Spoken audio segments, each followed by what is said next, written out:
What is important when buying a boat? Here I've got a few tips for you. First of all, when you arrive, have a general overview of the boat. After that, start going into looking into details. For example, over here, here's a scratch. It's probably quite easy to fix because this is a steel boat. If it is a polyester boat, start looking around for small cracks around fittings. Small spots of rust is actually an indication that there might be more problems with the boat. Have a good look at the teak deck as well. Here you can see that the rubber is dried out, and as well that the general condition of the teak is in very bad shape. Of course, it's not only looking the outside of the boat, the quite obvious thing.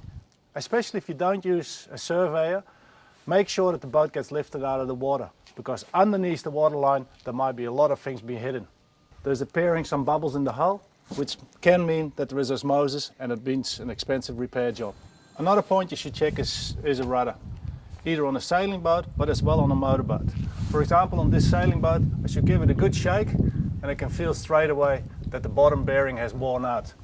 Check as well that all the zinc nodes are in real good shape, like this one is really bad.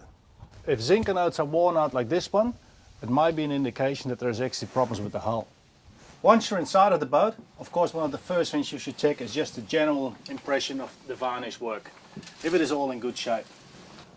Let the water run for quite a while. Not only it gives an indication what the quality of the water is, because if it is smelly and old, then you can feel it straight away, but as well it gives an indication if the sink is blocked.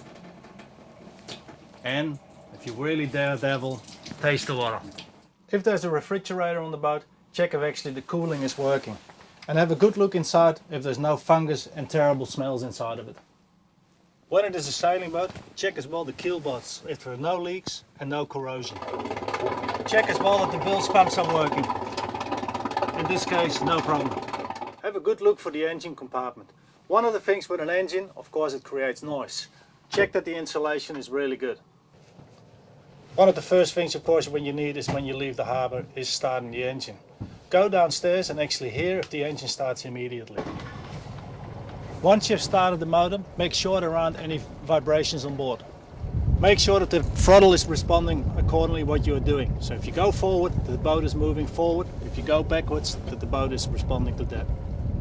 Of course, one of the first things what you have to do on a sailing boat is hoisting the sails. Unfurling the jib, and I guess you see, this is going really smoothly. That's an important thing, because that just means that everything has been working and the owner has been looking after his boat. This boat is having an autopilot, so just assure it, push the button, and here we go.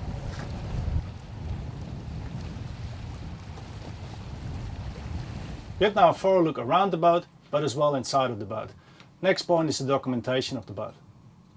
It's a real good idea to print out the brochure which is standing on our side along with you, because on the specifications you can check all the items listed if they're actually on board.